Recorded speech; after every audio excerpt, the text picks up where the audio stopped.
Halo semuanya, selamat datang di YouTube channel di Official Auto. Nah, dalam video kali ini kita akan memberikan referensi terkait 5 kelebihan dan juga 5 kekurangan dari SUV compact Nissan Kicks e-Power. Ini mungkin bisa jadi pertimbangan ya buat teman-teman yang lagi berencana membeli mobil Nissan Kicks e-Power tapi masih bingung nih menentukan bagaimana poin plus dan juga poin minus yang ada pada Nissan Kicks e-Power. Dan inilah pembahasan lengkap dari Nissan Kicks e-Power. Check this out. Oke, kita awali dari 5 kelebihan yang ada pada Nissan Kicks e-Power. Pertama, tentu dari teknologi ataupun otak hybrid dari mobil ini.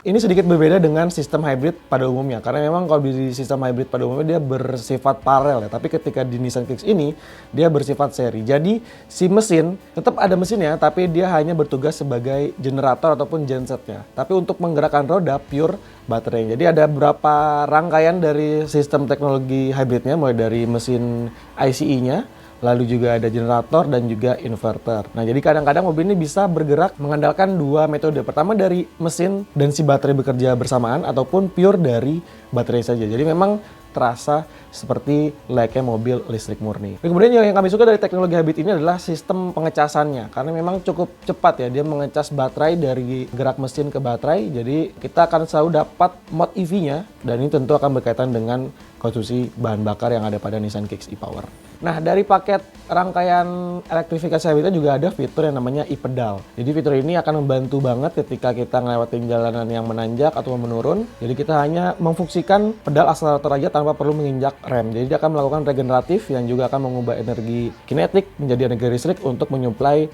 daya ke baterai. Dan yang kedua adalah soal performa. Ini jadi salah satu nilai jual dan kelebihan yang ditawarkan oleh Nissan Kicks e-Power. Memang secara data dan spesifikasi, mesin ini bukan yang terlalu powerful ataupun seperti apa, tapi dia mampu menyajikan output yang menarik dan sangat bisa diandalkan. Jadi secara spesifikasi dia pakai mesin 1200 cc, 3 silinder DOHC, yang mana mesin konvensional ini mampu menghasilkan tenaga di 80,1 horsepower pada 6.000 rpm dan torsi di 103 Nm pada 5.200 rpm. Tapi karakternya akan semakin beringas, semakin powerful ketika si motor listriknya bekerja, karena dia bisa mampu menghasilkan tenaga tambahan sampai 127 horsepower dan torsinya di 260 Nm pada putaran mesin yang sangat rendah di 500 rpm sampai 3000 rpm. Jadi ketika kalian pakai mobil ini memang hentakan torsinya ketika stop and go terutama ini akan memudahkan si pengendara. Efeknya adalah ke konsumsi bahan bakar, karena ketika kendaraan bekerja akselerasi awalnya yang paling berat. Jadi dengan adanya rangkaian hybrid ini dengan torsi yang besar, jadi bisa mengurangi konsumsi bahan bakar ketika di situasi akselerasi awal. Secara keseluruhan memang output mesin ditawarkan dari mobil ini benar-benar sangat bisa diandalkan ya. Jadi kita lewatin jalan tol, lalu juga jalan daerah dengan mesin ini sama sekali kita nggak kekurangan tenaga, nggak ngerasa jeda lag ataupun boyo performa, masih bisa dan mampu menghasilkan tenaga dan torsi yang sangat dibutuhkan. Yang ketiga adalah dari suspensi dan handlingnya. Dia menyajikan bantingan yang sangat dewasa. Kayak di depan pakai MacPherson strut dengan coil spring, sementara di belakang pakai torsion beam dengan coil spring juga. Untuk balutan bannya ada di 205/55 ring 17. Kalau misalkan Anda pernah mengendarai mobil listrik medium level lah, rasa berkendaranya, handlingnya tuh seperti itu. Jadi memang benar-benar ajak, antep, dan juga minim body roll ketika harus memacu dengan kecepatan tinggi ataupun ngelewatin jalanan yang berkelok dengan kecepatan yang juga cukup tinggi. Poin keempat adalah efisiensi bahan bakar. Tentu karena memang mobil ini menggendong teknologi hybrid. Maka dari itu, poin of view-nya adalah di hemat BBM seberapa yang bisa digapai oleh Nissan Kicks e-Power. Jadi dari keresahan kami, dari Jakarta sampai ke Purwokerto lebih banyak menggunakan jalur selatan dengan total jarak di 419,3 km. Berdasarkan MID dapat dikonsumsi 21,7 km per liter. Sementara kita hitung lagi nih, kita ingin tahu nih berapa gapnya ketika menggunakan metode full to full. Didapat angka di 20,635 km. Ini jadi gap yang sangat tipis yang bisa dibilang memang cukup akurat untuk average consumption-nya ditawarkan oleh Nissan Kicks e-Power. Kita juga pernah mencoba mobil ini dari Jakarta sampai Surabaya dengan kapasitas tangki penuh sampai di jembatan Suramadu. Jadi memang terbuktilah konsumsi BBM dari Nissan Kicks e-Power ini bisa satu jadi nilai jual dan pertimbangan Anda untuk mencari mobil yang ramah lingkungan, tapi juga dapat efisiensi bahan bakar yang bagus tanpa mengorbankan sisi performa. Dan kelebihan yang terakhir adalah paket dan tawaran dari fitur ADAS-nya. Nissan bilang sebagai Nissan Intelligent Mobility. Jadi ada beberapa paket fitur ADAS-nya, mulai dari Intelligent Cruise Control, Lane Departure Warning, ada Intelligent Driver Alertness, Rear Cross Traffic Alert, Intelligent Around View Monitor with Moving Object Detection, lalu juga ada Blind Spot Warning, Intelligent Forward Collision Warning, and Emergency Braking, dan juga High Beam Assist. Jadi secara keseluruhan memang karakter dari ADAS-nya juga cukup smooth. Kita sebagai pengendara ataupun penumpang juga nggak dibuat kaget ketika memang harus ada sistem mengintervensi dari teknologi ADAS-nya. Selain itu juga dari fitur ADAS juga ada beberapa fitur keselamatan lainnya. Standarnya mulai dari ABS, ABD, lalu juga ada auto hold, dan juga paket keselamatan dari airbags yang siap melindungi mengcover seluruh penumpang di dalam Nissan Kicks e-Power. Ini fitur-fitur keselamatan yang memang sudah harusnya ada ya di mobil-mobil masa kini, apalagi juga dengan teknologi hybrid yang memang bisa dibilang sedikit naik level dibandingkan mesin konvensional.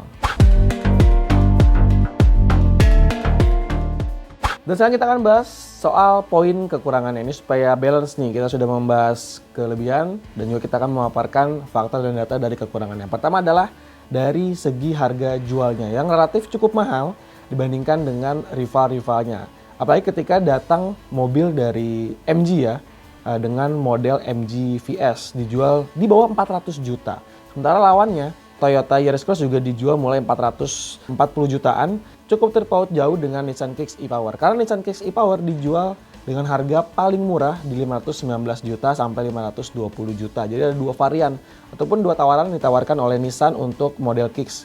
Yang paling murah hanya single tone, sementara yang paling mahal dia punya tawaran dengan konsep body dual two-tone.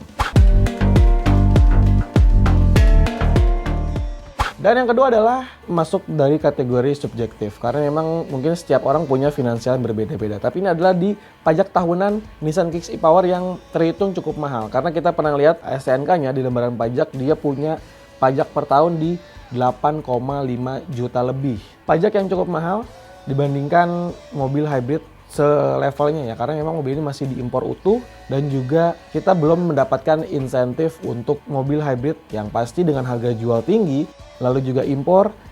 Konsekuensi yang harus dibayar adalah biaya pajak per tahun yang cukup mahal di 8 juta ke atas. Dan kekurangan ketiga adalah dari desain.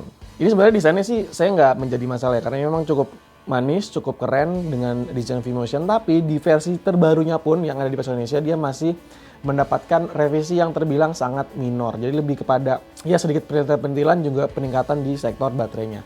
Misalkan memang nanti ini mobil akan menjadi overkill ketika memang desain terbarunya dihadirkan, karena di negara lain, di negara luar juga sudah muncul versi terbaru all new dari Nissan Kicks e-Power, walaupun memang belum ada teknologi hybridnya, tapi ini adalah jadi salah satu cikal bakal ketika nanti versi teknologi hybrid ada dan desain all new dari Nissan Kicks e-Power juga cukup menarik, lebih menawarkan sebuah konsep ataupun desain SUV perkotaan yang cukup tangguh.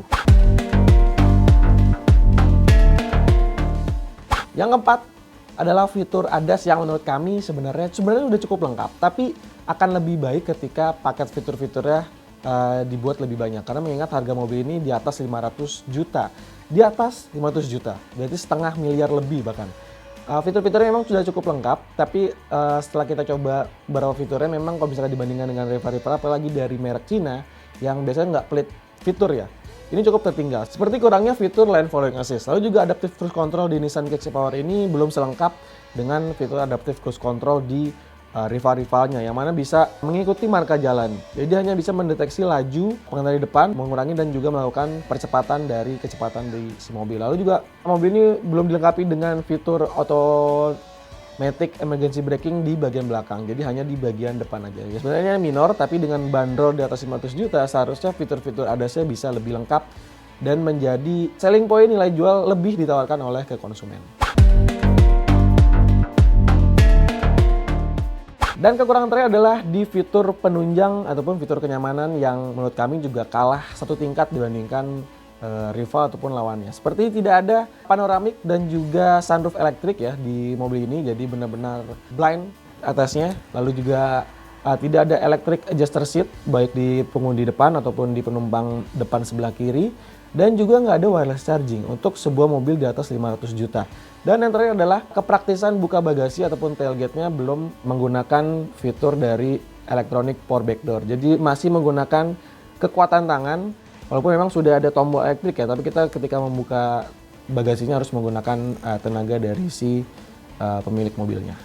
Dan kesimpulannya, buat Anda yang memang mencari sebuah mobil dengan konsumsi bahan bakar yang sangat-sangat baik, lalu juga driving experience yang bagus, performa yang andal, dan juga teknologi hybrid yang berbeda dengan teknologi hybrid pada rival-rivalnya, Nissan Kicks e-Power bisa jadi salah satu jawaban dan juga pertimbangan Anda untuk mencari mobil berteknologi hybrid strong ataupun yang dimiliki oleh Nissan lewat teknologi e-Power-nya.